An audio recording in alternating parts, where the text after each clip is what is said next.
Welcome to Candid Conversation number 709. Today's topic is Ecclesiastes 7:15 through 17, explaining those verses. Specifically, that verse 15 says that he has seen a just man that perisheth in his righteousness, and verse 16 that says, be not righteous over much. So the question is, well, how can you be more righteous? I mean, how can you have too much righteousness? Or how can you perish in your righteousness? And so, first off, what we need to understand is these verses come from the book of Ecclesiastes.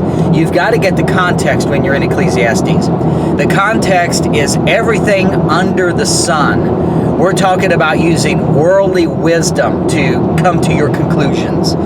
And if you don't understand that and try to think it's basically what the writer of Ecclesiastes is doing is he's using all the worldly wisdom, man's wisdoms, man's philosophies to work out theological issues. And then in the end, he says, basically, you've got to fear God and keep his commandments, which essentially means stop trusting in your own philosophy, but believe what God has told you and obey his gospel, which today would be trust in Jesus' death, burial, and resurrection as atonement for your sin.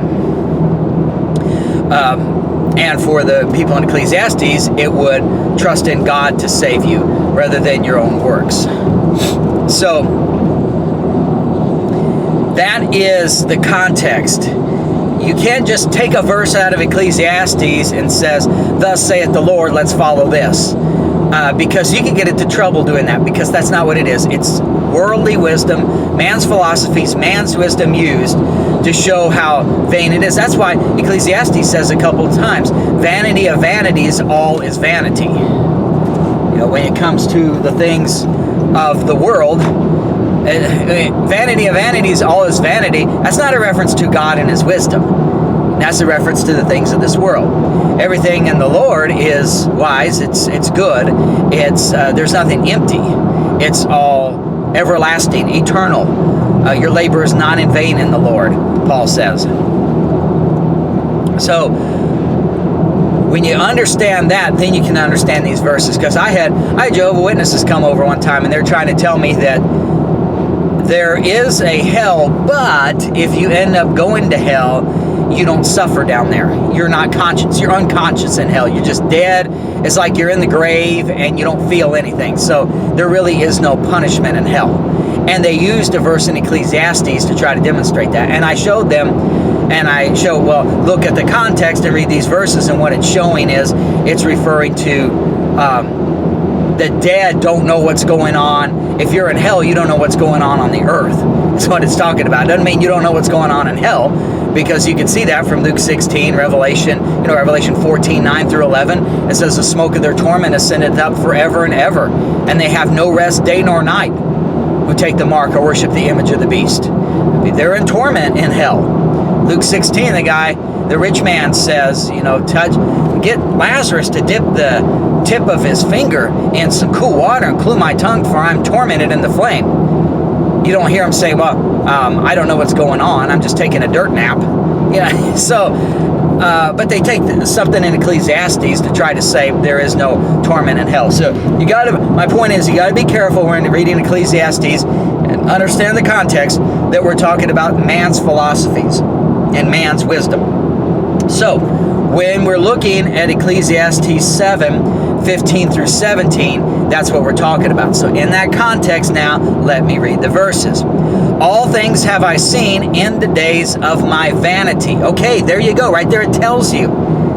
He's talking about in the days of my vanity, meaning on the earth, worldly wisdom. He was using his flesh. Solomon here was catering to the lust of his flesh. He had all this worldly wisdom, had riches, and he used it to the full capacity.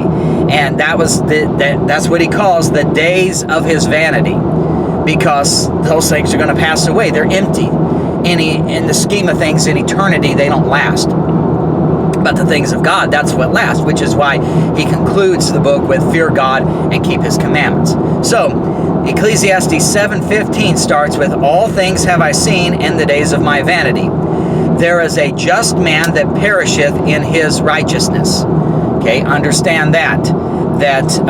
You say, well, he's just. Well, it's in the days of his vanity. We're talking about a man who is just in the eyes of man, in the eyes of God. I'm not in the eyes of God, but in the eyes of man.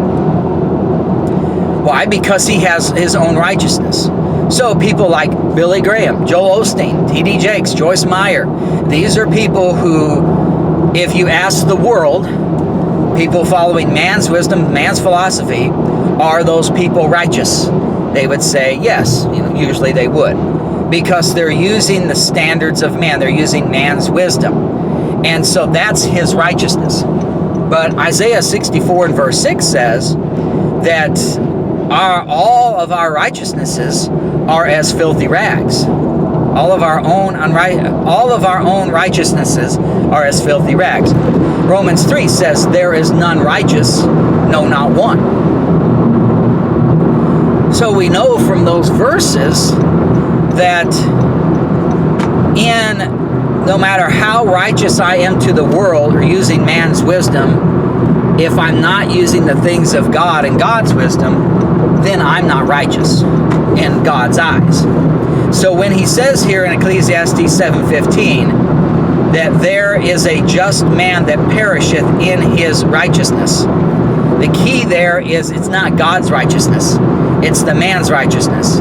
And he is just in the eyes of man. And we know it's the eyes of man because the first part of the verse says, all things have I seen in the days of my vanity. When you're saved, we're told in 2 Corinthians 5:14 that the love of Christ constraineth us, that we thus judge, that if one died for all, then we're all dead. And so then verse 16 says, henceforth know we no man after the flesh. Even though we have known people after the flesh before, henceforth know we no man after the flesh. So if you are in your own philosophy, man's philosophies, you could say that person is just with God, this other person isn't. And it's based upon man's righteousness. Have they obeyed whatever your conscience is, whatever the standards are in your conscience? You may say, well, that person goes to church every week. They don't drink, they don't smoke, they don't curse, they don't cheat on their spouse, they don't steal, they haven't killed anybody. If that's your standard of righteousness, is that they met all of those points, then you could say that man is just in the days of your vanity, in man's judgment. But our judgment as believers is, henceforth know we no man after the flesh, because we recognize that one died for all, then we're all dead. So we stop looking at people and say, oh, Billy Graham, T.D. Jakes, Joyce Meyer, Joel Osteen, they're all going to heaven, but Charles Manson, Jeffrey Dahmer, and other murderers are not. That's not the standard we use. We say everybody, apart from the righteousness of God, is going to hell. And so the question is, are they in Adam or are they in Christ? Have they believed the gospel that saves them? It's not looking at their own works. And so in the days of your vanity, though, when you're not judging by using that mind of Christ, then he is seeing a just man that perisheth in his righteousness, because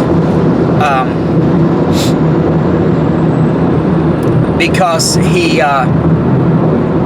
does what he thinks is right, but he's trusting in his own self-righteousness, and so it's really he's still going to perish.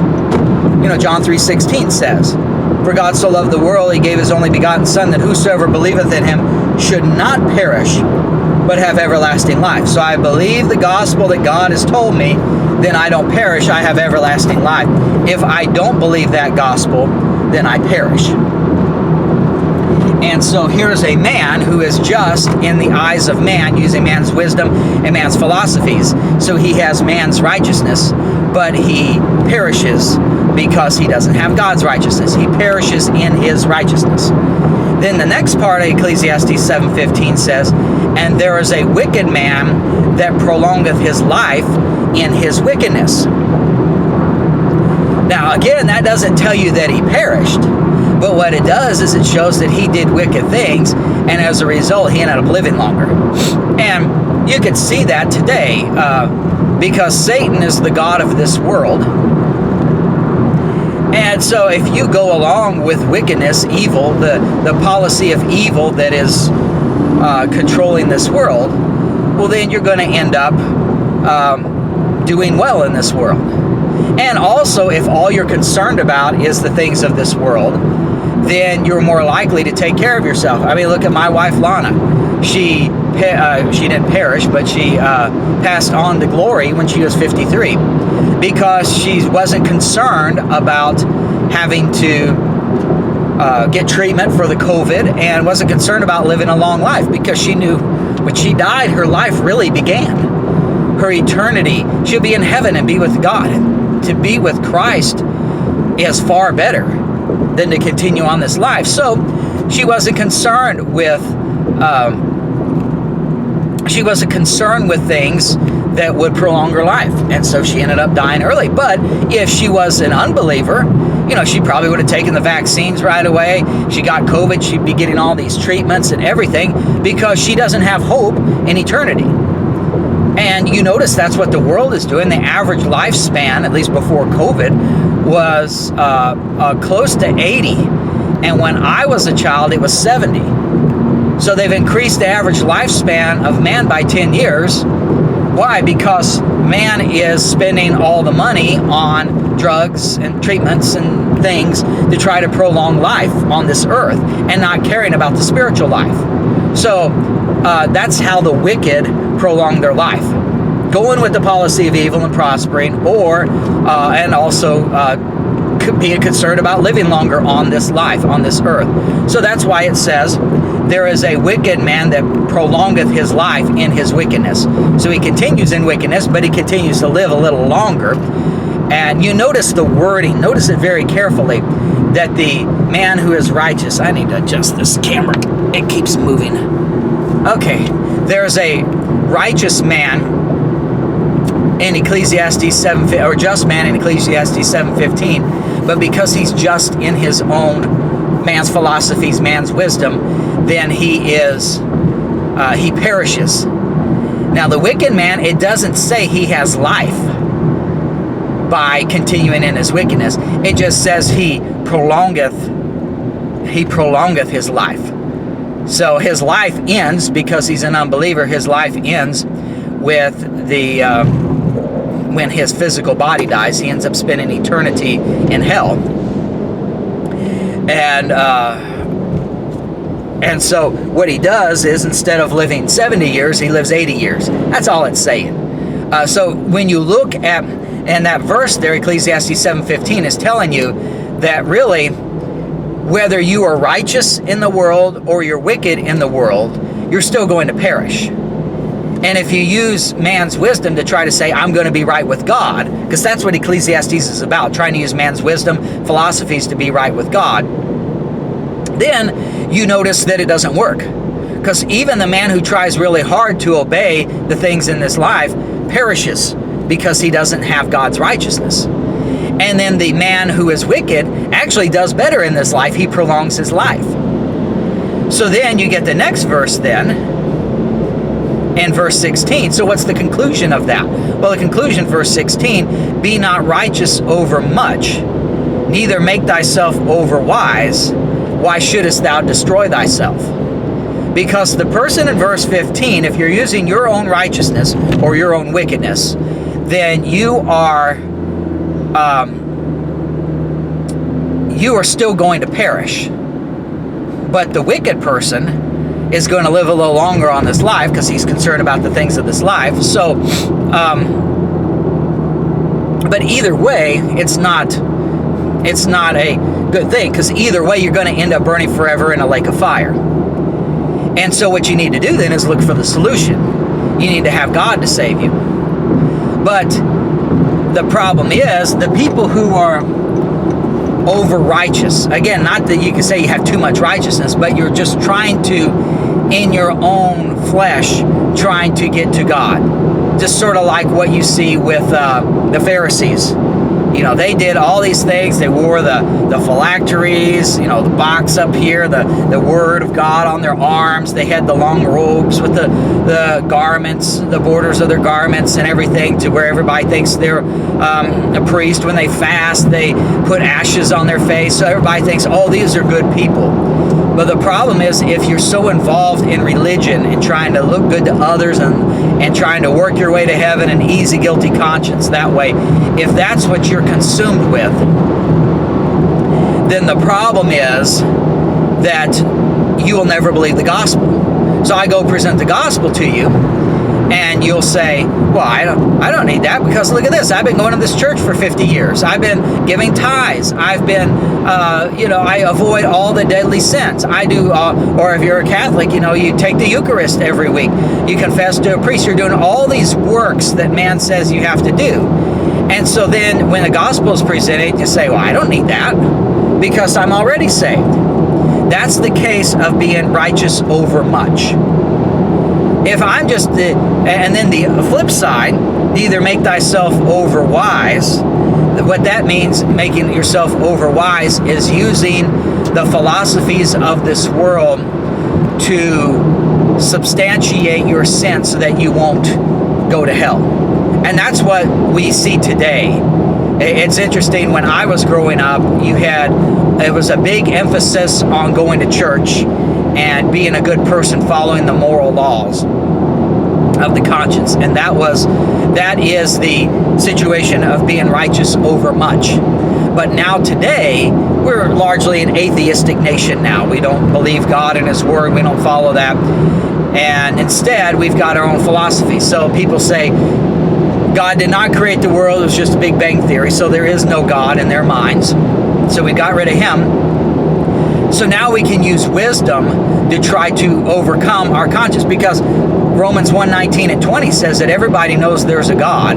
We know of His eternal power and Godhead. Verse 32 says we all know that we are worthy of death due to the sins that we do, but we continue to do them. So why is that? Well, because we've come up with our own imaginations. It says when man didn't want to know God, he became vain in his imaginations, and his foolish heart was darkened. Professing himself to be wise, he became a fool. So that's what's happening today. You don't have so many people going to church and following, trying to walk the straight and narrow path, making sure they obey the 10 Commandments in order to get to heaven. Instead, they've used man's philosophies to try to say, well, we figured out that there is no God because there was this Big Bang Theory. And we figured out that there are these New Age philosophies that we can follow. And that would be, much better than, that way we could do whatever we want to do, as long as we don't hurt anybody else. That's the big push with the COVID vaccine. It's the idea, trying to get this philosophy in your mind that we got to make sure we don't hurt other people. So you better get that vaccine. And if we live by that moral code, then we're okay.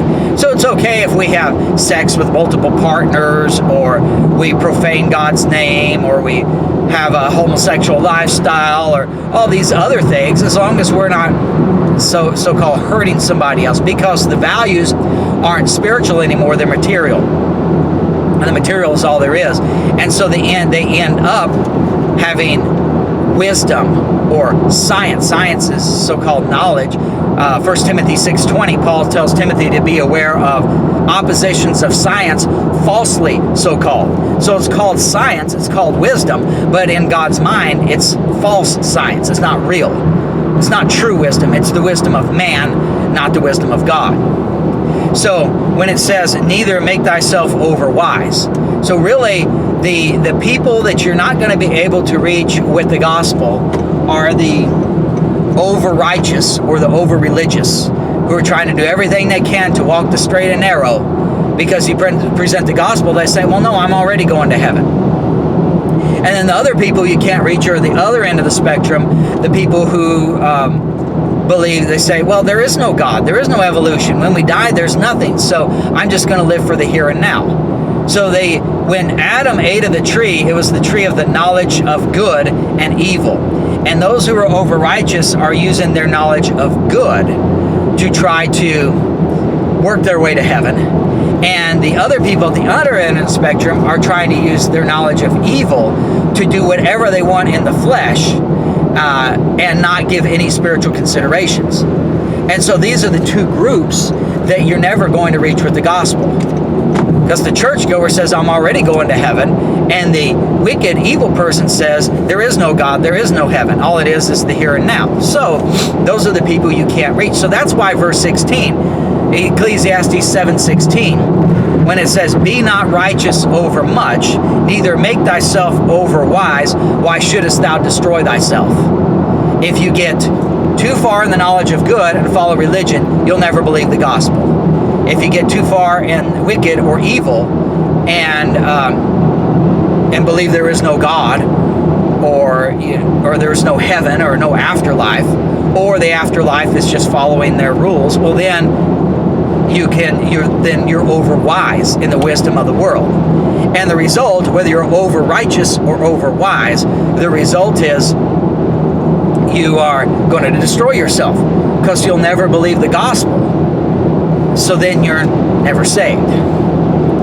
And then verse 17, be not over much wicked, neither be thou foolish. Why shouldest thou die before thy time? So that's another verse, and he really expands upon the wicked or the foolish, basically saying that, you want to prolong. Well, you just heard in verse 15 that there is a wicked man that prolongeth his life in his wickedness. But now we're told if you're over much wicked or you're foolish, then you die before the time. Well, the key there is the word overmuch. If you're just a wicked man, meaning you're part of the Satan's lie program, you're following that, well, then you don't mind cutting corners and cheating, to get ahead in this life. You maybe engage in some questionable professions, and you can still you'll do very well in this life. But if you get involved in too much wickedness, then you end up killing yourself. So if you say, well, I could really make a lot of money if I become a drug dealer, and then I can get involved with the drugs and, get in the pleasures of this life to a greater extent with all these drugs. Well, then you end up killing yourself early with the drugs. Or if you're foolish, neither be thou foolish, saying there is no God, then you can just live like a carefree, risk-taking life, where you're just saying, I'll go ahead and climb Mount Everest, I'll go ahead and climb Denali, or I'll do this freestyle rock climbing without any hooks and ropes, and so that could be foolish, and so then you end up dying before your time. So that's what it's saying there. So if you just follow the course of this world and you're just concerned about the things of this world, but you don't go too overboard in it, you're a wicked man and you're doing things you shouldn't be doing, but you prolong your life in your wickedness because the world is wicked and they follow the course of this world, the God of this world.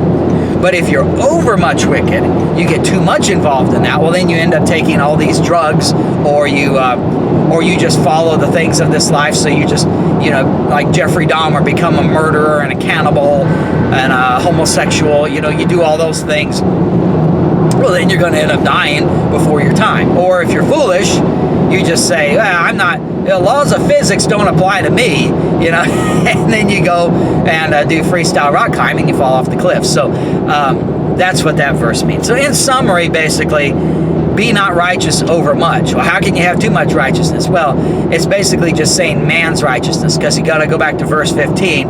All things have I seen in the days of my vanity. And so if I'm following the righteousness of man, then if I'm following the righteousness of man, then I lost my train of thought. So if I just follow the righteousness of man, then if I get too much involved in that, then I just make sure I really follow the rules really good. So then I'm trusting more in my own righteousness. And so the result is I won't believe the gospel. Or if I make myself overwise, trusting in not the wisdom of God, but in the philosophies of man, well then then I'm going to explain away God or explain away the need for the gospel. And so then I won't be saved. So that's how you can be righteous over much or make yourself over wise. Thanks for watching.